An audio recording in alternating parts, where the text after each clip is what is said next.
आज मैं आप लोगों को विश्व की उस अमर प्रेम के प्रतीक ताज के 32 फैक्ट्स के बारे में बताऊंगा। 42 एकड़ में फैला और अपनी चमक से लोगों को सम्मोहित करने वाला विश्व का अजूबा हमारा ताज, लोगों को अपनी चमक से अपनी ओर खींचने वाला हमारा ताज। बहुत भयंकर चल रहे हैं ताजमहल में हम घूमेंगे। भाई भी आ रहा है। इसके बाद हम लोग ताजमहल बहुत जम कर रहा है भाई। फर्स्ट टाइम एक्सपीरियंस किया मैंने। टांगा अभी आए तो टांगे पे जरूर बैठिए और टांगे का enjoy. American president Bill Clinton ने कहा, there are only 2 types of people in this world, one who have seen the Taj Mahal and others who have not. Fact number 32। Taj Mahal के अंदर एंट्री के लिए मुख्यतः 3 गेट बने हुए थे। फर्स्ट गेट है west gate, second south gate, third is east gate. West gate को मेमोरी गेट भी कहते हैं, बट उस समय बादशाह की एंट्री के लिए ये गेट बनाया गया था, बट आज के टाइम में ये आम लोगों की एंट्री के लिए है।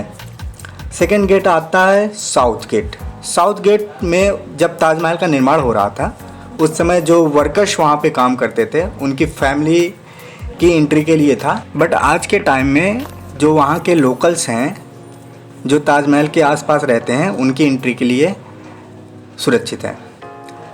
थर्ड नंबर पे आता है ईस्ट गेट। ईस्ट गेट में पास्ट टाइम में भी वीआईपी लोगों की एंट्री के लिए था और आज भी वीआईपी लोगों की एंट्री के लिए सुरक्षित है। Fact number 31। आप लोग को यहाँ पे सिर्फ ऑनलाइन टिकटिंग की सुविधा उपलब्ध है, ऑफलाइन नहीं उपलब्ध है, तो आप लोग ऑनलाइन टिकट पहले से ही बुक करा के आए। शाहजहां ने कुल 7 शादियाँ की थी और उनकी 4th बेगम जो थी वो मुमताज़ महल थी, जिनकी याद में उन्होंने आगरा का ताजमहल बनवाया। मुमताज़ की मौत के बाद जो है शाहजहां ने मुमताज़ की बहन से भी शादी कर। Fact number 29। शाहजहां का मतलब होता है दुनिया का बादशाह, जो कि एक प्रकार की उपाधि है। ये इसका रियल नेम नहीं था, रियल नेम था खुर्रम। Fact number 28। ताजमहल कुतुब मीनार से भी ऊंचा है। ताजमहल की ऊंचाई 73 मीटर है, जबकि कुतुब मीनार की ऊंचाई 72.5 मीटर ही है। Fact number 27। रॉयल गेट से सामने की ओर दिखने वाला जो ताजमहल का हिस्सा वो पहले पीछे का हिस्सा हुआ करता था, क्योंकि उस समय शाहजहां जो है किले से एंट्री बाई नाव के द्वारा करते थे, इसलिए ये पीछे का हिस्सा हुआ करता था। Fact number 26। ये जो सामने का हिस्सा दिख रहा है इसको मीना बाजार उस समय हुआ करता था, अभी 25 साल हो गए इसको बंद किए। Fact number 25। रॉयल गेट के दोनों साइड में 210 रूम बने हुए हैं, जो उस समय वर्कर्स काम किया करते थे, उनके रेस्ट के लिए बनाया गया था। Fact number 24। जब हम रॉयल गेट की तरफ देखते हैं तो आगे की तरफ 11 डोम बने हुए हैं और पीछे की तरफ 11 डोम बने हुए हैं। इससे ये प्रूव होता है कि ये पूरी बिल्डिंग्स पूरे ताजमहल को बनाने में टोटल 22 ईयर्स लगे। Fact number 23। जब हम रॉयल गेट के सेंटर पे खड़े होते हैं तो ताजमहल हमको करीब दिखता है, लेकिन जैसे ही हम आगे की तरफ बढ़ते जाते हैं रॉयल गेट की तरफ तो ताजमहल हमसे दूर होता जाता है, जबकि सेंटर से और ताजमहल के बीच की दूरी 300 मीटर है। ये एक प्रकार का जो है ऑप्टिक इल्यूज़न है और ये मुग़ल काल की जितनी भी ज़्यादातर इमारतों में इस टाइप का इल्यूज़न यूज करके बनाया गया है। Fact number 22। हम देखते हैं कि ताजमहल को छोड़कर आसपास की जो भी बिल्डिंग्स, जितनी भी बिल्डिंग्स का कंस्ट्रक्शन हुआ है वो सब रेड स्टोन से बने हुए हैं। तो जो रेड स्टोन है वो फतेहपुर सिकरी से लाया गया था। Fact number 21। कहा जाता है कि उस समय ताजमहल बनाने में जितने भी वर्कर्स लगे थे शाहजहां ने उनके हाथ कटवा दिए थे, जो कि एक सिर्फ अफवाह है। शाहजहां ने बल्कि उनके जीवन भर की पूरी कमाई उनको देकर उनसे एक शपथ पत्र पे साइन करवाया था कि ऐसी बिल्डिंग जो है वो दोबारा नहीं बनाएंगे। Fact number 20। ताजमहल के चारों कोनों पर स्थित 4 मीनारें हैं जो कि बाहर की ओर झुकी हुई हैं। ये साइंटिफिक रीज़न ये था कि यदि उस समय भूकंप आता है तो वो जो 4 मीनारें हैं वो मेन डोम को प्रभावित या क्षति न पहुंचाए। Fact number 19। ताजमहल के आसपास 16 गार्डन्स और 53 फाउंटेन्स हैं जो कि अभी भी पुराने फाउंटेन्स ही लगे हुए हैं, उसमें मरम्मत होता रहता है बस, जो कि ये डिनोट करते हैं कि इसको 1653 में कंप्लीट किया गया था। जब हम रॉयल गेट से ताजमहल को देखते हैं तो रॉयल गेट से left hand side and right hand side में 2 ड्रम हाउस हैं, जहाँ पे उस समय ड्रम हुआ करते थे। जब शाहजहाँ एंट्री करते थे तो उनके स्वागत के लिए ड्रम बजाया जाता था। और ताजमहल के जस्ट सामने एक चबूतरा है, शाहजहाँ चबूतरे पे बैठकर ताजमहल को देखा करते थे। एक प्रकार से इंस्पेक्शन करना होता है, इंस्पेक्शन करते थे और क्या इम्प्रूव किया जा सकता था वर्कर्स को बताते थे। जो उस समय कारीगर हुआ तो उनको बताते थे कि यहाँ पे ये इम्प्रूव करना चाहिए। और ताजमहल के right hand side and left side 2 same buildings हैं। एक साइड में आपको मस्जिद मिल जाती है और दूसरी साइड में जो है गेस्ट रूम मिलता है। फ्राइडे को ताजमहल जो है आम लोगों के लिए बंद रहता है। वहाँ के कुछ लोकल्स जो हैं उनके लिए जो है ताजमहल का मस्जिद 2 घंटे के लिए खुलता है। फैक्ट नंबर 18, ताजमहल का स्ट्रक्चर कुछ इस तरीके से बनाया गया है, जब आकाशीय बिजली गिरेगी तो वो जो मेन डोम है उस पर नहीं गिरेगी। ताजमहल के नीचे जो है अभी भी 1000 से भी ज़्यादा कमरे मौजूद हैं। ताजमहल का जो एंट्री गेट है उसकी हाइट नियर अबाउट 108 फीट है। फैक्ट नंबर 17, ताजमहल दिन में 4 बार अपने रंग बदलता है। ये सिर्फ इस कारण प्रतीत होता है क्योंकि ताजमहल जो है संगमरमर का है और उसमें ढेर सारे मणिक और रत्न लगे हुए हैं। तो जैसे सूरज निकलने के से पहले जो है ब्लैक शेड देता है, सूरज निकलने के बाद लाइट येलो और पिंक शेड देता है, दोपहर के समय में शाइनी शेड होता है और सनसेट समय में गोल्डन कलर का शेड बनता है। हर पूर्णिमा की रात को ताजमहल को कुछ घंटों के लिए ओपन किया जाता है। उस समय जो है आधे घंटे का 1 पर्सन का चार्ज होता है, टिकट का चार्ज 1000 जो है पर हेड होता है। फैक्ट नंबर 16, सबसे सुंदर कैलीग्राफी जो है ताज पर हुई है। बड़े दरवाजे पर थुलुथ लिपि और अरबिक लैंग्वेज में लिखा है, हे आत्मा तू ईश्वर के पास विश्राम कर, ईश्वर के पास शांति के साथ रह तथा उसकी परम शांति तुझ पर बरसे। इसका डिज़ाइन जो है अब्दुल हक ने किया था, जो कि ईरान से बुलाया गया था। अमानत खान के उपाधि से शाहजहाँ ने इसको सम्मानित किया था। फैक्ट नंबर 15, ताजमहल को सफ़ेद संगमरमर से बनाया गया है। जो सफ़ेद संगमरमर था वो राजस्थान के मकराना से लाया गया है। संगमरमर के साथ साथ में 28 टाइप के रत्नों को जो है 1000 हाथियों से भी अधिक हाथियों का यूज करके विदेशों से लाया गया था। कुछ इस प्रकार है, जेड और क्रिस्टल जो है चाइना से लाया गया था, लैपिस लॉजली जो है अफ़गानिस्तान से लाया गया था और तुर्कोइश जो है तिब्बत से लाया गया था, जैस्पर जो है पंजाब से लाया गया था, सैफर्स जो है श्रीलंका से लाया गया था और कार्नेलियन जो है अरब से लाया गया था। ये 28 बेशकीमती रत्नों को जो है सफ़ेद संगमरमर में जड़ा गया था। 400 साल पहले 1631 से 1653 में जो है 20,000 कारीगर और मजदूरों ने जो है ताजमहल का निर्माण किया था। दीवारों की नक्काशी के लिए जो है जो तकनीक थी इटली के कारीगरों से सीखी गई थी और उज़्बेकिस्तान के बुखारा से संगमरमर को तराशने वाले जो है कारीगर बुलाए गए थे।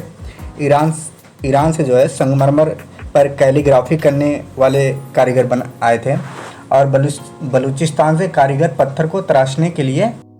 फैक्ट नंबर 14, 1857 की क्रांति के दौरान जो है अंग्रेज़ों ने ताज को काफ़ी नुकसान पहुंचाया। उन्होंने लैपिस लेजली जैसे कई रत्नों को ताजमहल की दीवारों से खोद कर निकाल लिया। ताजमहल के मुख्य जो गुंबद है उसका, जिस पर पहले सोने का कलश हुआ करता था, 19वीं सदी की शुरुआत में सोने के कलश को जो है बदलकर तांबे का कर दिया गया। फैक्ट नंबर 13, दावे के साथ नहीं कहा जा सकता कि ताजमहल का डिज़ाइन किसने किया था, लेकिन ये कहा जाता है कि 37 लोगों की टीम ने ताजमहल का नक्शा तैयार किया था। ये 37 वास्तुकार जो थे दुनिया के कोने कोने से बुलाए गए थे। फैक्ट नंबर 12, ताजमहल के स्थान पर बलुई मिट्टी होने के कारण ताजमहल की नींव बनाते समय ताज के चारों ओर जो है बहुत से कुएं खोदे गए। इन कुओं में जो है ईंट पत्थर के साथ साथ आबनूस और महोगनी के लकड़ियों के लट्ठे डाले गए। ये कुएं ताज की नींव को मजबूत बनाते हैं। आबनूस और महोगनी की लकड़ियों की एक खासियत होती है कि इन्हें जितनी नमी मिलती है ये उतनी ही मजबूत और फौलादी होती हैं। इन लकड़ियों को नमी जो है ताज के पास यमुना नदी के पानी से मिलती है। यमुना का पानी का स्तर हर साल जो है घट रहा है और लकड़ियों में नमी की कमी आ गई है। यही वजह है कि सन 2010 में ताज में दरारें देखी गई थी। फैक्ट नंबर 11, 1653 में जो है ताज की कीमत जो है 32 मिलियन थी जब ये बनकर तैयार हुआ था, लेकिन इस समय इसकी कम से कम 70 बिलियन जो है रुपए इसकी कीमत। फैक्ट नंबर 10, एक कहानी प्रसिद्ध है कि शाहजहां यमुना के दूसरी तरफ जो है काले संगमरमर से ऐसा ही एक ताजमहल बनवाना चाहते थे जो कि काले संगमरमर से बना होता था। लेकिन जो है ये सिर्फ एक कहानी है, बस मनगढ़ंत कहानी है। इतिहासकारों ने इसको कभी एक्सेप्ट नहीं किया है। कई बार खुदाई के बाद पता चला कि वो एक प्रकार से सफ़ेद संगमरमर ही थे, लेकिन मौसम और पानी की वजह से जो है वो काले पड़ गए थे। फैक्ट नंबर 9, 1989 में एक भारतीय लेखक पुरुषोत्तम नागेश ने एक किताब लिखी, ताजमहल द ट्रू स्टोरी। इस किताब में उन्होंने कई तर्कों के साथ दावा किया था कि ताजमहल मकबरा बनने से पहले एक शिव मंदिर था और इसका नाम था तेजो महालय। उन्होंने अपनी बात को सिद्ध करने के लिए ताज को खोदने के लिए सुप्रीम कोर्ट में अर्जी दी थी, जिसे सुप्रीम कोर्ट ने रद्द कर दिया। आर्कियोलॉजिकल सर्वे ऑफ इंडिया के अकॉर्डिंग ताजमहल कभी शिव मंदिर था इस बात के कोई सबूत नहीं है, बल्कि ताजमहल को शाहजहां ने बनवाया था इस बात के साक्ष्य ही ताजमहल में मिलते हैं। फैक्ट नंबर 8, ताजमहल का डिज़ाइन हुमायूं के मकबरे से प्रेरित दिखता है। हुमायूं शाहजहां के परदादा थे। उनका ये मकबरा हिंदुस्तान में आगे बनने वाली कई इमारतों के लिए प्रेरणा बना था। फैक्ट नंबर 7, दूसरे विश्व युद्ध में सरकार ने मकबरे के चारों ओर बांस के घेरा बनाकर सुरक्षा कवच बनाया था, जिससे कि हवाई बमबाजों को भ्रमित किया जा सके और ये जर्मनी और जापानी हवाई हमलों से सुरक्षा प्रदान कर पाए। तो 1965 और 1971 में भारत पाक युद्ध के समय भी यह किया गया था। फैक्ट नंबर 6, कई देशों में ताजमहल की नकल पर बनी इमारतें मौजूद हैं, जैसे चीन, बांग्लादेश, कोलंबिया और भारत में भी बीबी का मकबरा है। फैक्ट नंबर 5, ताजमहल की सबसे ज़्यादा लोकप्रियता उसके निर्माण से जुड़ी अद्भुत प्रेम कहानी की वजह से है। बादशाह शाहजहां ने अपनी बेगम मुमताज़ महल की याद में इस इमारत को बनवाया था। मुमताज़ का असली नाम अर्जुमंद बानो बेगम था। शाहजहां ने मुमताज़ महल का नाम दिया था, यानी महल का सबसे अनमोल रत्न।